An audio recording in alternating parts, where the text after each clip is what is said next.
क्या आप मैट्रिक का विद्यार्थी है? आपका भी मैट्रिक बोर्ड परीक्षा 2025 में होने वाला है, तो बिल्कुल आप तैयार हो जाइए, क्योंकि यह यूट्यूब चैनल आपके लिए लेकर आ गया है बिहार बोर्ड का सामाजिक विज्ञान का वैसे मॉडल पेपर जो बिल्कुल आपके बोर्ड एग्जाम 2025 में पूछे जाएंगे। और एक मॉडल पेपर पढ़ने के बाद आप पूरे 80 ऑब्जेक्टिव प्रश्नों का पढ़कर और 40 प्रश्नों का सही सही उत्तर देकर चले आइएगा। तो चलिए देरी नहीं करते हुए वीडियो को शुरू करते हैं और देखते हैं कि आज का वीडियो का पहला प्रश्न क्या है।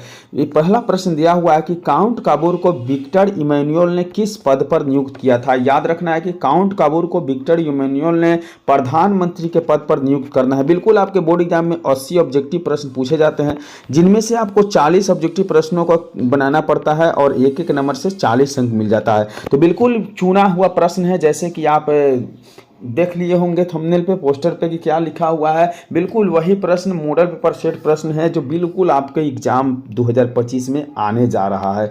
तो आप वीडियो को अंत तक जरूर देख लीजिएगा। तो चलिए हम दूसरे नंबर प्रश्न देखते हैं। दिया हुआ है कि बिस्मार्क क्या था। बिल्कुल चुना हुआ प्रश्न, एक एक प्रश्न इंपॉर्टेंट है, मतलब कम समय में बेहतर तैयारी के लिए आपको यह यूट्यूब चैनल बिल्कुल महत्वपूर्ण है। तो आप इस YouTube चैनल को सब्सक्राइब भी कर लीजिए और वीडियो को लाइक करके अपने दोस्तों के साथ शेयर भी कर दीजिएगा। तो दिया हुआ है कि बिस्मार्क क्या था, तो याद रखना है कि कूटनीतिक, यानी ऑप्शन डी इसका बिल्कुल करेक्ट यानी सही उत्तर हो जाएगा। चलिए अगली प्रश्न 3 नंबर प्रश्न देखते हैं। दिया हुआ है कि बोल्शेविक क्रांति कब हुई। बिल्कुल आपको सुनना है और याद हो जाएगा। बोल्शेविक क्रांति कब हुई थी। याद रखना है कि बोल्शेविक क्रांति आपको नवंबर 1917 यानी बी ऑप्शन बिल्कुल करेक्ट यानी सही उत्तर है। अगली प्रश्न 4 नंबर प्रश्न देखिए। दिया हुआ है कि हिंद चीन पहुंचने वाले प्रथम व्यापारी कौन थे। बिल्कुल आराम आराम से सुनना है, एक एक प्रश्न को 2-2 बार पढ़ा जाएगा।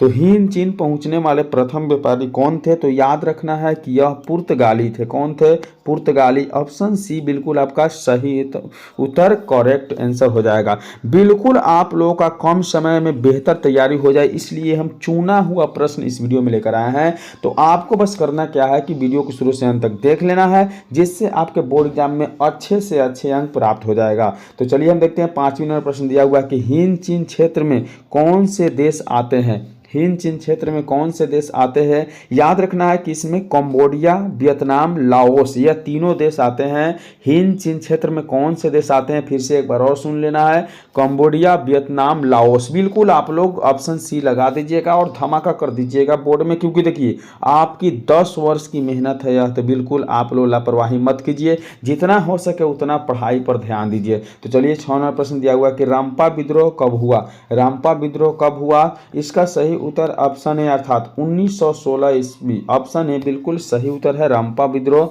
1916 ईस्वी में हुआ था। अगली प्रश्न 7 नंबर प्रश्न देखिए। दिया हुआ है भारत के लिए फैक्ट्री एक्ट कब पारित हुआ। भारत के लिए फैक्ट्री एक्ट कब पारित हुआ। याद रखना है कि 1881 ईस्वी, यानी ऑप्शन सी 1881 ईस्वी में पारित हुआ था। अगली प्रश्न देखिए 8 नंबर प्रश्न दिया हुआ है सामंती व्यवस्था से हटकर किस प्रकार की शहरी व्यवस्था का प्रवृत्ति बढ़ी है। सामंती व्यवस्था से हटकर किस प्रकार की शहरी व्यवस्था की प्रवृत्ति बढ़ी है। तो 8 नंबर प्रश्न का सही उत्तर ऑप्शन है अर्थात प्रगतिशील प्रवृत्ति बढ़ी है, इसलिए ऑप्शन है बिल्कुल इसका करेक्ट यानी सही उत्तर हो जाएगा। चलिए अगले प्रश्न 9 नंबर प्रश्न देखिए। दिया हुआ है 9 नंबर प्रश्न की द्वितीय महायुद्ध के बाद यूरोप में कौन सी संस्था का उदय आर्थिक दुष्प्रभावों को समाप्त करने के लिए हुआ था। बिल्कुल इंपॉर्टेंट प्रश्न, चुना हुआ प्रश्न, बस आप वीडियो पर अंत तक बने रहिएगा। इस प्रश्न का सही उत्तर यूरोपीय संघ यानी ऑप्शन डी यूरोपीय संघ बिल्कुल इसका सही उत्तर है। अगली प्रश्न यानी 10 नंबर प्रश्न की ओर बढ़ते हैं। बिल्कुल एक एक प्रश्न चुना हुआ प्रश्न है, इंपॉर्टेंट प्रश्न है आपके बोर्ड एग्जाम के लिए, तो वीडियो को शुरू से अंत तक जरूर देखिएगा। 10 नंबर प्रश्न में दिया हुआ कि किसने कहा मुद्रण ईश्वर की दी हुई महानतम देन है, सबसे बड़ा तोहफा। तो किसके द्वारा कहा गया था। याद रखना है कि मार्टिन लूथर के द्वारा कहा गया था कि इस मुद्रण की दी हुई महानतम देन है वह सबसे बड़ा तोहफा। चलिए अगली प्रश्न की ओर बढ़ते हैं। 11 नंबर प्रश्न दिया हुआ है कि वन स्थिति रिपोर्ट के अनुसार भारत में वन का विस्तार है। तो वन स्थिति रिपोर्ट के अनुसार भारत में वन का विस्तार है वह 20% भौगोलिक क्षेत्र में है। ऑप्शन सी बिल्कुल इसका करेक्ट यानी सही उत्तर हो जाएगा। अगली प्रश्न 12 नंबर प्रश्न देखिए। दिया हुआ है कि सौर ऊर्जा निम्नलिखित में से कौन सा संसाधन है। सौर ऊर्जा निम्नलिखित में से कौन सा संसाधन है अचक्रीय संसाधन। ऑप्शन डी बिल्कुल इसका सही उत्तर हो जाएगा, अचक्रीय संसाधन। अगले प्रश्न की ओर बढ़ते हैं और 13वां प्रश्न देखते हैं। दिया हुआ है कि समुद्री क्षेत्र में राजनीतिक सीमा के कितने किलोमीटर क्षेत्र तक राष्ट्रीय संपदा निहित होती है? तो 13वां प्रश्न का सही उत्तर ऑप्शन सी यानी 12.2 किलोमीटर, बिल्कुल सी ऑप्शन करेक्ट यानी सही उत्तर है।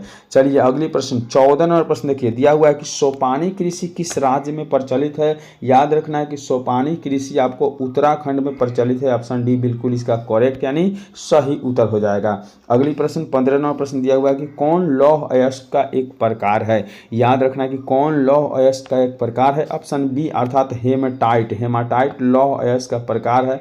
ऑप्शन बी बिल्कुल इसका सही उत्तर हो जाएगा। अगले प्रश्न 16वां प्रश्न दिया हुआ है कि बाजार का सबसे बड़ा उत्पादक राज्य कौन है? बाजरा का सबसे बड़ी उत्पादक राज्य कौन है? तो 16 का ऑप्शन सी अर्थात राजस्थान में पर्याप्त मात्रा में बाजरा होती है, इसलिए ऑप्शन से ए बिल्कुल इसका करेक्ट यानी सही उत्तर है। अगली प्रश्न भारत विश्व में निम्नलिखित में किसका अग्रणी उत्पादक और निर्यातक है? तो भारत विश्व में निम्नलिखित में से किसका अग्रणी उत्पादक और निर्यातक है? तो याद रखना है इस प्रश्न का सही उत्तर हो जाएगा चाय का। चाय उत्पादन में भारत जो है अग्रणी है। अगली प्रश्न की ओर बढ़ते हैं। 28वां प्रश्न बिल्कुल चुना हुआ प्रश्न, इंपोर्टेंट प्रश्न दिया हुआ है कि भारत के किन शहरों में मेट्रो रेल सेवा उपलब्ध है? भारत के किन शहरों में मेट्रो रेल सेवा उपलब्ध है? तो 28वां प्रश्न का सही उत्तर हो जाएगा कोलकाता एवं दिल्ली में मेट्रो रेल सेवा उपलब्ध है, इसलिए ऑप्शन है इसका बिल्कुल सही उत्तर हो जाएगा। अगले प्रश्न यानी 19वां प्रश्न दिया हुआ है कि वन्य जीव बोर्ड की स्थापना कब हुई? वन्य जीव बोर्ड की स्थापना कब हुई? तो 19वां प्रश्न का सही उत्तर ऑप्शन बी अर्थात 1952 ईस्वी में वन्य जीव बोर्ड की स्थापना की गई थी। चलिए अगले प्रश्न की ओर बढ़ते हैं। 21वां प्रश्न दिया हुआ है कि लोकतंत्र एक शासन व्यवस्था है। लोकतंत्र एक शासन व्यवस्था है, इसकी सही उत्तर क्या हो जाएगा? याद रखना है कि उपयुक्त सभी यानी लोगों के द्वारा, और आपको बता दें लोगों के लिए जो है बिल्कुल ऑप्शन डी इसका सही उत्तर हो जाएगा। चलिए हम अगली प्रश्न की ओर बढ़ते हैं यानी 22वां प्रश्न देखते हैं। दिया हुआ है कि स्थानीय स्वशासन की राज्य के नीति निर्देशक सिद्धांतों से संबंध किस अनुच्छेद में चर्चा की गई है? किस अनुच्छेद में चर्चा की गई है? याद रखना है कि 22वें प्रश्न का सही उत्तर ऑप्शन सी अर्थात अनुच्छेद 40 में चर्चा की गई है। ऑप्शन सी बिल्कुल इसका सही यानी करेक्ट उत्तर है। अगले प्रश्न की ओर बढ़ते हैं। दिया हुआ है 23वें प्रश्न में कि सोवियत संघ का विघटन वर्ष है।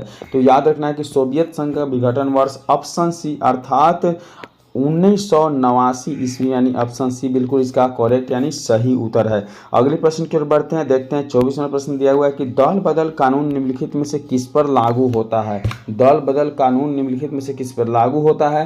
तो 24वां प्रश्न का सही उत्तर ऑप्शन ए अर्थात सांसदों एवं विधायकों पर लागू होता है। सांसदों एवं विधायकों पर लागू होता है। अगले प्रश्न यानी 25वां प्रश्न देखिए, दिया हुआ है कि राजनीतिक दलों की मान्यता और उसका चिन्ह किसके द्वारा प्रदान किया जाता है? तो राजनीतिक दलों की मान्यता और उसका चिन्ह किसके द्वारा प्रदान किया जाता है? याद रखना है 25वें प्रश्न का सही उत्तर ऑप्शन सी अर्थात निर्वाचन आयोग के द्वारा किया जाता है।